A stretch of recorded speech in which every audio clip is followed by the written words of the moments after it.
My phone was ringing, and the number on the screen was my own. Hello, everyone. Welcome back to Easy English StoryLab. Today, we will practice English with an A2 B1 level shadowing story. Listen carefully. Pause the video. Repeat after me. Copy the pronunciation, rhythm, and emotion. This is the shadowing technique, and it will help you speak English more naturally and confidently. Now, let's begin the story. My name is Nora. I am 24 years old, and I work in a small office in the city. My life is simple. I wake up, go to work, come home, and rest. Nothing unusual ever happens to me.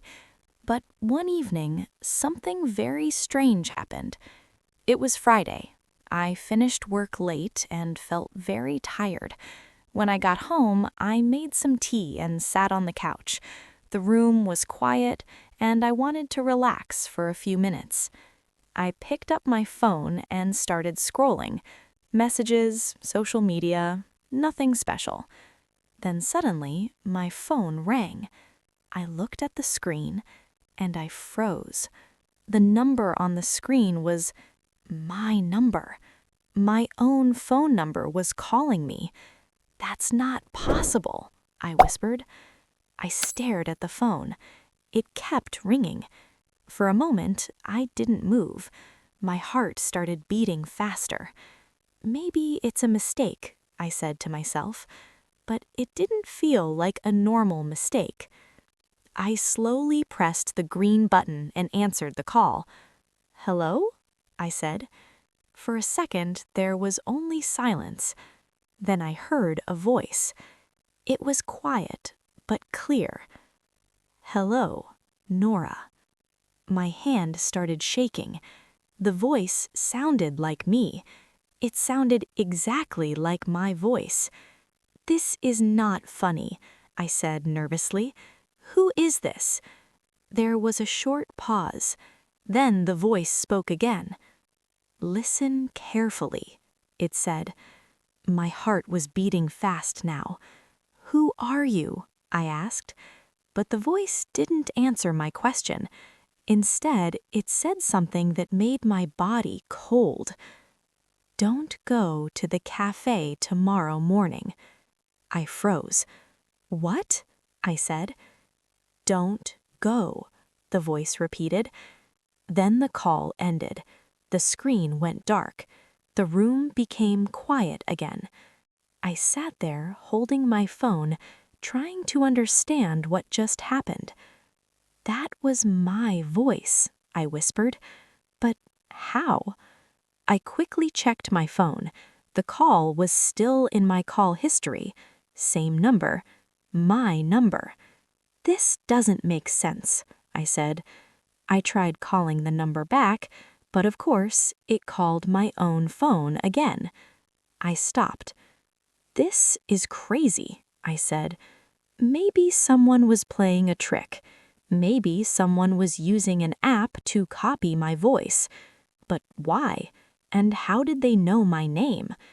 I stood up and walked around the room. My mind was full of questions. Then I remembered something. Tomorrow morning, I plan to meet my friend at a cafe near my house. "Don't go to the cafe tomorrow morning."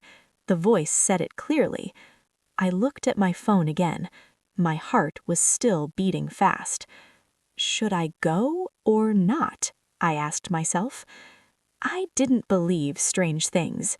I didn't believe in mystery or magic.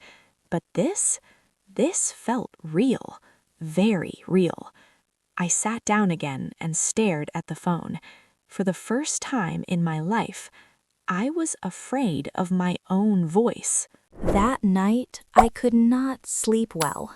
I kept thinking about the call, my number, my voice, and the message, "Don't go to the cafe tomorrow morning." I turned in my bed again and again.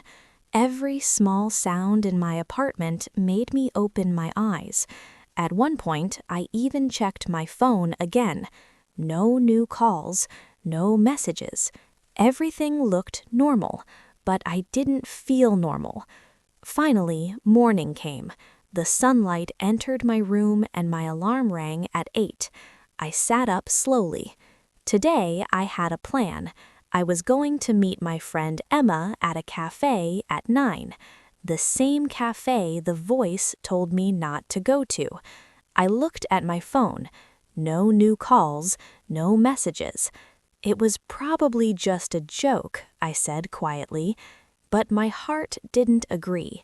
I went to the kitchen and made coffee. As I drank it, I kept thinking, what if the voice was right? What if something happens? I shook my head.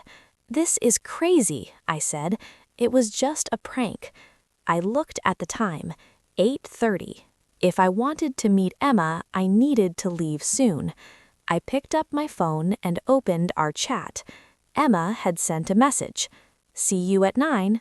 I stared at the message. My finger stopped above the keyboard.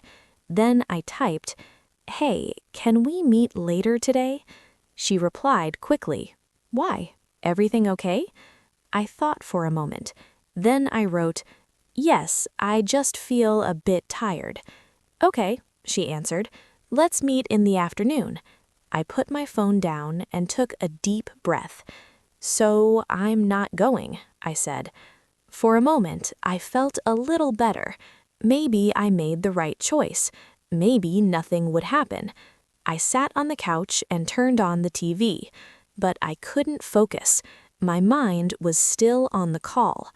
About 30 minutes later, my phone buzzed again. I picked it up quickly. It was a news notification. I opened it, and my heart stopped. There was an accident. At the cafe, a car had crashed into the front of the building. The time of the accident, 9:05 in the morning. My hands started shaking. "That's my cafe," I whispered. The same place I was supposed to be.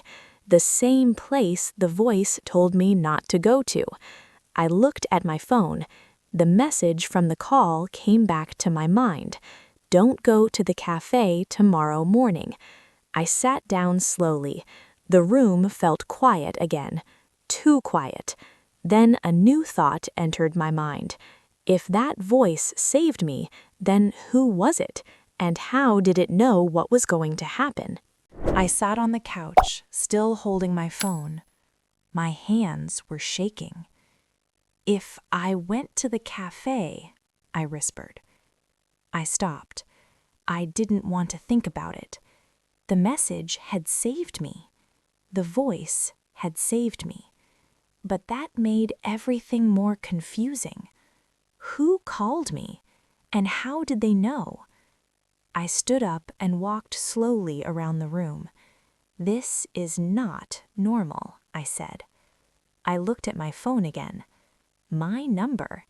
My voice. It didn't make sense. Then I remembered something. A few weeks ago, I installed a new app on my phone. It was a voice assistant app.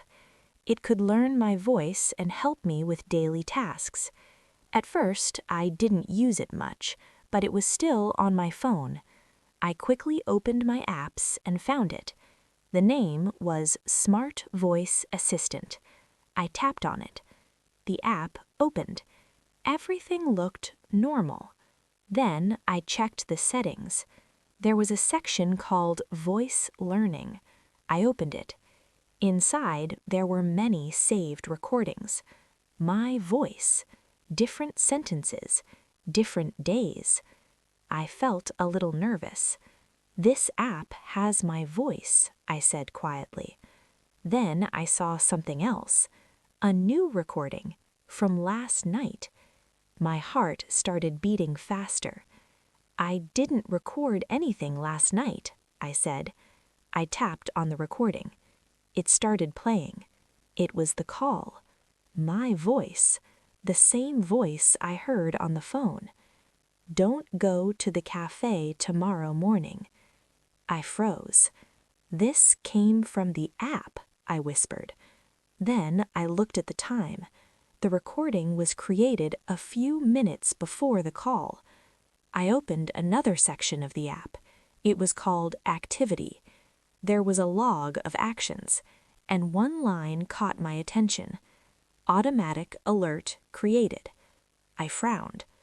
"Automatic?" I said. I opened it. There was a short explanation. The app could analyze patterns. It could learn from my daily habits, and it could send alerts if something unusual might happen. I looked closer. There was more information. The app had access to local news, traffic, and weather data. It could predict possible problems. My eyes widened. "The café," I whispered. Then I understood. That morning there was heavy traffic near the café. The app probably saw the risk, a possible accident, and it tried to warn me, using my own voice. I sat down slowly. "So it wasn't a person," I said. "It was my phone." The room felt quiet again, but now it felt different. Less scary, more surprising. The app saved me, in a strange way, using my own voice. I looked at my phone and smiled a little. "Thank you," I said softly. Then I thought for a moment. Technology can be very powerful, sometimes even smarter than we think. But one thing was clear. That call was not magic. It was not a ghost. It was something real. And because of it, I was safe. Sometimes the strangest things in life have the simplest explanation. Great job! Now play the video again. Pause after each sentence and repeat out loud. Copy the pronunciation, rhythm, and emotion. This is the shadowing technique, and it will help you speak English more clearly and confidently. If you enjoyed this story, don't forget to like the video, subscribe to the channel, and write a comment. See you in the next story on Easy English Story Lab.